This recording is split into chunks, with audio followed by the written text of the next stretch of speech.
ایک قوم گزری ہے، قوم عاد۔ اس کی طرف اللہ تعالیٰ نے ہود علیہ السلام کو نبی بنا کر بھیجا تھا۔ وَإِلَىٰ عَادٍ أَخَاهُمْ هُودًا۔ قال ہود علیہ السلام نے ان سے فرمایا، یا قوم اعبدوا اللہ ما لکم من الہ غیرہ، اے میری قوم اللہ تعالیٰ کی عبادت کرو، اللہ تعالیٰ کے سوا کوئی معبود نہیں ہے۔ افلا تتقون، کیا تم تقوی اختیار نہیں کرو گے؟ کیا تم متقی نہیں بنو گے؟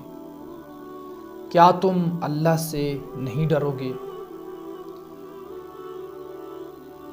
قال الملأ الذین کفروا من قومہ، قوم کے جو کافر سردار تھے انہوں نے کہا، انا لنراک فی سفاہۃ وانا لنظنک من الکاذبین، ہمارے حساب سے اے ہود تو بے وقوف ہے، ہمارے حساب سے ہمارے گمان کے مطابق تو بہت بڑا جھوٹا ہے، ہمیں تو بے وقوف لگتا ہے، ہمیں تو بہت بڑا جھوٹا لگتا ہے۔ قال یا قوم لیس بی سفاہۃ ولکنی رسول من رب العالمین، ہود علیہ السلام نے فرمایا، اے میری قوم یہ بے وقوفی نہیں ہے، میں بے وقوف نہیں ہوں، میں اللہ تعالیٰ کا رسول ہوں، وہ اللہ جو تمہارا رب ہے، جو تمہارا مالک ہے، جو تمام جہانوں کو پالنے والا ہے، جو تمہیں پالنے والا ہے۔ ابلغکم رسالات ربی، میں تو تم کو اللہ تعالیٰ کا پیغام پہنچاتا ہوں۔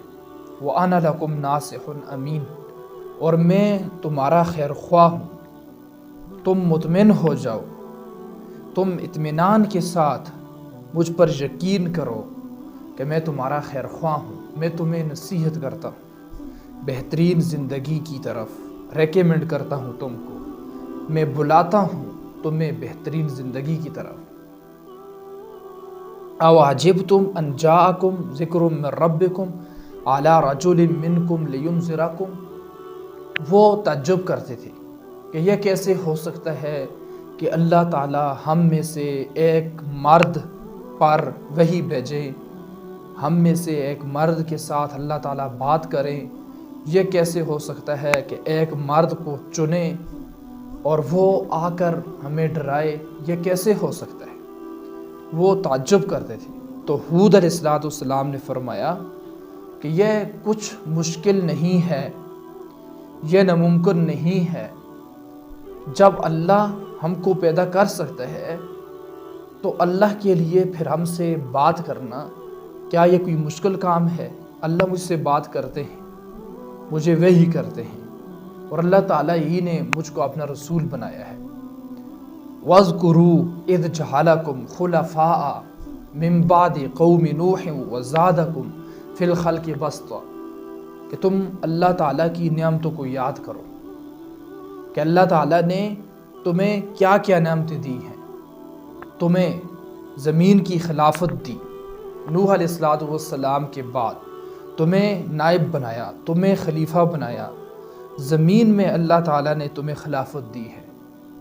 اور دیکھو تو صحیح کہ اللہ تعالیٰ نے تمہیں کتنا قوی بنایا ہے، تمہیں کتنا مضبوط بنایا ہے، تمہیں کتنا بہادر بنایا ہے، کتنا سٹرونگ بنایا ہے۔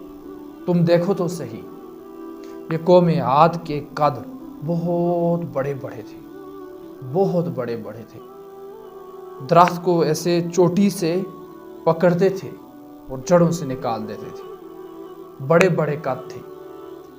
اللہ تعالیٰ نے ان جیسی مخلوق پھر اس دنیا میں دوبارہ پیدا نہیں کی۔ اصل میں یہ ابتدائی عربوں کی نسل ہے، جہاں سے عرب شروع ہوتے ہیں، اور یہ یمن کے اندر آباد تھی، یہ وہاں پر یمن میں رہتے تھے اور بہت زیادہ طاقتور تھے۔ ہود علیہ السلام نے یہی فرمایا کہ دیکھو یہ اللہ تعالیٰ کی بہت بڑی نعمت ہے کہ اللہ تعالیٰ نے تمہیں کتنی بڑی جسامت دی ہے، کتنا بڑا قد دیا ہے، کتنا قوی اور بہادر تم کو پیدا کیا ہے، اس پر تم اللہ تعالیٰ کا شکر ادا کرو۔ یہ اللہ کی نعمت ہے، اس کی ناقدری نہ کرو۔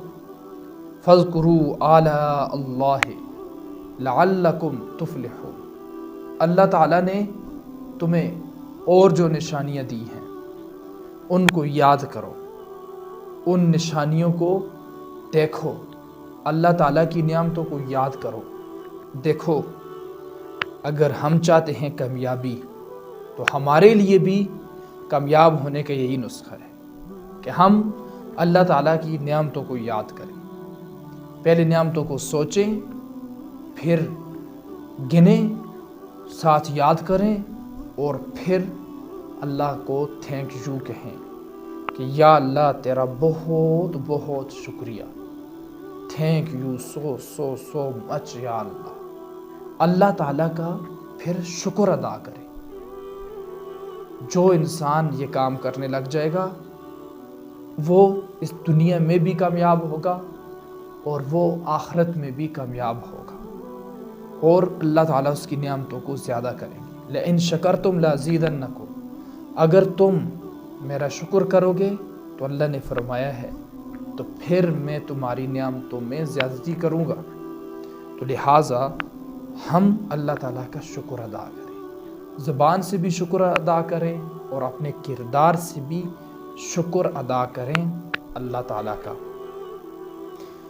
قالوا اجئتنا لنعبد اللہ وحدہ ونذر ما كان يعبد آباؤنا فاتنا بما تعدنا ان كنت من الصادقین۔ یہ جو قوم عاد تھی یہ بتوں کی پوجا کرتی تھی، انہوں نے بت بنائے ہوئے تھے، ان کی پرستش کرتی تھی، اور ہود علیہ السلام اس قوم کو بتاتے تھے کہ بتوں کی پوجا نہ کرو، اللہ تعالیٰ ایک ہے، اس کا کوئی شریک نہیں، اللہ کے سوا کوئی معبود نہیں ہے، اور تم نے معبود بنائے ہوئے ہیں، لہٰذا تم ایک اللہ کی عبادت کرو، ان معبودوں کی عبادت نہ کرو۔ اور وہ کہتے تھے کہ ہمارے باپ دادا نے ان کی عبادت کی ہے، ہم بتوں کو چھوڑ کر ایک کو پکڑ لیں، یہ کہاں کی عقل مندی ہے، اور ہم ان معبودوں کو چھوڑ دیں جن کی عبادت ہمارے باپ دادا نے کی ہے، یہ کیسے ہو سکتا ہے؟ تو ہود علیہ السلام بتاتے تھے جو تم نے بت بنائے ہوئے ہیں، اللہ کے ساتھ شریک بنائے ہوئے ہیں، ان کی جب آپ پرستش نہیں چھوڑو گے تو پھر تم پر اللہ کا عذاب آئے گا۔ تو وہ کہتے تھے کہ کہاں ہے اللہ کا عذاب، آ جائے اللہ کا عذاب، وہ پکارتے تھے اللہ کے عذاب کو، اے ہود اگر تو سچا ہے تو پھر اللہ تعالیٰ کا عذاب آ جائے۔ قال قد وقع علیکم من ربکم رجس وغضب، تو ہود علیہ السلام نے ان سے فرمایا کہ بہت جلد اللہ تعالیٰ کا عذاب تم پر برسے گا، اللہ تعالیٰ کی ناراضگی، اللہ تعالیٰ کا غصہ تم پر ہوگا۔ اور وہ ہود علیہ السلام سے جھگڑتے تھے کہ یہ دیکھو یہ ہمارے بتوں کی پوجا کیوں نہیں کرتا ہے، اور یہ صرف اللہ کی عبادت کیوں کرتا ہے۔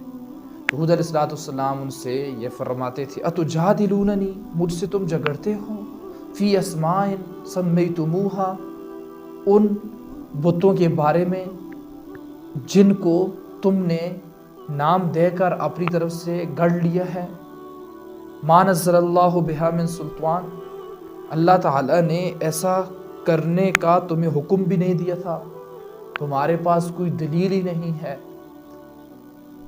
پہلی بات کہ اللہ کے ساتھ کوئی معبود ہی نہیں، اور دوسری بات کہ اللہ تعالیٰ نے یہ فرمایا بھی نہیں ہے، حکم بھی نہیں دیا ہے کہ یہ بت میرے معبود ہیں، تو تم بتوں کی پرستش کو کیوں نہیں چھوڑتے ہو؟ تم جھوٹ سے کیوں نہیں باہر آتے؟ ضد کو کیوں نہیں چھوڑتے ہو؟ ہٹ درمی کو کیوں نہیں چھوڑتے ہو؟ اپنے پاؤں پر خود کلاڑی مار رہے ہو۔ فانتظروا انی معکم من المنتظرین، تم بھی انتظار کرو عذاب کا، اور میں بھی تمہارے ساتھ انتظار کرتا ہوں عذاب کا، جو عذاب تم پر آنے والا ہے، اور تم پر اللہ کا عذاب آئے گا۔ وہ کہتے تھے کدھر ہے اللہ کا عذاب؟ اگر تو سچا ہے تو اللہ تعالیٰ کا عذاب آ جائے، ہم پر آ کر برسے، کدھر ہے اللہ کا عذاب؟ حود علیہ السلام نے فرمایا کہ میں بھی انتظار کرتا ہوں، تم بھی انتظار کرو، اب تم پر اللہ کا عذاب آئے گا۔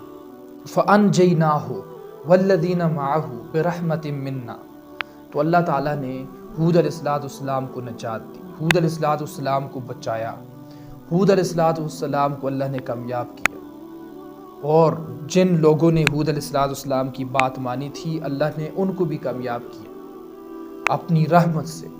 وَقَطَعْنَا دَابِرَ الَّذِينَ كَذَّبُوا بِآيَاتِنَا وَمَا كَانُوا مُؤْمِنِينَ، اللہ تعالیٰ نے اس قوم کی جڑ کاٹ کر رکھ دی جنہوں نے اللہ تعالیٰ پر ایمان نہیں لایا تھا، جو جھوٹے تھے، اللہ تعالیٰ کی آیتوں کو جھٹلایا تھا، اور جو جھوٹی زندگی پر چل رہے تھے، اللہ تعالیٰ کی بات انہوں نے نہیں مانی تھی، جو مومن نہیں تھے، اللہ تعالیٰ نے ان کی جڑ کاٹ کر رکھ دی، نیست و نابود کر دیا، تباہ و برباد کر دیا، غرق کر دیا۔ کیسے کیا؟ وَأَمَّا عَادٌ فَأُهْلِكُوا بِرِيحٍ صَرْصَرٍ عَاتِيَةٍ، اس پر عذاب اللہ تعالیٰ کا آیا۔ کون سا عذاب آیا؟ تند و تیز ہوا آئی، سخرها علیہم 7 لیال و8 ایام، 7 راتیں اور 8 دن تک وہ ہوا چلتی رہی۔ حسوما فطر القوم فیہا سرعا کأنہم اعجاز نخل خاویہ فہل تری لہم من باقیہ، تو اللہ تعالیٰ نے ان کو آپس میں ٹکرا کر ان کو غرق کر دیا، ان کو تباہ و برباد کر دیا۔ ان کی مغز ان کے چہروں پر پڑی ہوئی تھی، ان کے سر پھٹ گئے اور ایسے پڑے ہوئے تھے جیسے کھجور کے درخت پڑے ہوتے ہیں، ایسے پڑے ہوئے تھے جیسے کھجور کے تنے پڑے ہوتے ہیں۔ ویو اللہ تعالیٰ نے ان کو غرق کیا۔ سوال ہم پوچھتے ہیں کہ ان کو غرق کیوں کیا؟ کیونکہ انہوں نے اللہ کے رسول کی بات نہیں مانی تھی، اللہ تعالیٰ کے ساتھ معبود بنائے تھے۔ تو ہم نے اللہ تعالیٰ کی بات ماننی ہے، اللہ تعالیٰ کے ساتھ شریک نہیں کرنا ہے اگر ہم دنیا میں کامیاب ہونا چاہتے ہیں۔ دیکھیں، سوال کرتا ہوں میں آپ سے، یہ جو قوم تھی یہ کہاں غرق ہوئی؟ اسی ورلڈ میں یا کسی اور جگہ پر، کسی اور پلینٹ پر؟ یہی نا، اسی زمین پر ہی یہ ناکام ہوئی نا، اسی زمین پر اس قوم پر عذاب آیا نا۔ کیوں آیا؟ اللہ کی بات نہیں مانی تھی، اللہ کے رسول کی بات نہیں مانی تھی۔ اگر ہم اللہ کی بات نہیں مانیں گے، اللہ کے رسول کی بات نہیں مانیں گے، ہمارے نبی محمد صلی اللہ علیہ وآلہ وسلم ہیں، اگر ہم ان کے پیش کیے ہوئے بتائے ہوئے طریقے پر نہیں چلیں گے تو ہم اس دنیا میں بھی غرق ہوں گے، ناکام ہوں گے۔ تو ناکامی سے اپنے آپ کو بچاؤ، قرآن مجید پڑھو، اس میں اللہ کے حکم لکھے ہوئے، حدیثیں پڑھو، اس میں اللہ کے رسول کے طریقے، حکم سب لکھے ہوئے، ان میں ایکسپرٹیز کو حاصل کرو، اس کے مطابق اپنی زندگی کو لاؤ، تو زندگی بہت بہترین گزرے گی، تو زندگی بڑی پیاری گزرے گی۔ ریئل سکسیس یہ ہے، اگر کوئی چاہتا ہے میں سکسیسفل ہونا چاہتا ہوں تو اس کے لیے بھئی تو اللہ کی بات مان، اللہ کے رسول کی بات مان، دنیا میں بھی تو کامیاب ہو جائے گا اور آخرت میں بھی کامیاب ہوگا۔ اب یہ قوم کدھر ہے؟ یہ قوم جب آئی تھی اس کو گزرے ہوئے 4000 سال ہو چکے، 4000 سال ہو چکے، اور اب یہ غرق ہونے والے کدھر ہیں؟ جل رہے ہیں، اب بھی ان کو عذاب ہو رہا ہے، ہمیشہ کے لیے اب یہ جلتے رہے، یہ ناکام ہو گئے۔ اور جنہوں نے حود علیہ السلام کی بات مانی تھی وہ کدھر ہیں؟ وہ بھی چلے گئے دنیا سے۔ ایک تو دنیا میں کامیاب ہو کر گئے، اور دوسری بات آگے آخرت میں وہ کامیاب ہو گئے۔ نہ ختم ہونے والی زندگی میں وہ کامیاب ہو چکے ہیں اور دنیا میں بھی کامیاب ہوئے۔ اگر ہم چاہتے ہیں ہم دنیا میں کامیاب ہوں، آخرت میں کامیاب ہوں، جو نہ ختم ہونے والی زندگی ہے، تو اس کے لیے ہم اللہ کی مانیں، اپنی زندگی کو اللہ کے حکموں کے مطابق، اللہ کے رسول صلی اللہ علیہ وسلم کے طریقوں کے مطابق لائیں۔ دنیا میں بھی کامیاب ہوں گے، ہم آخرت میں بھی کامیاب ہوں گے۔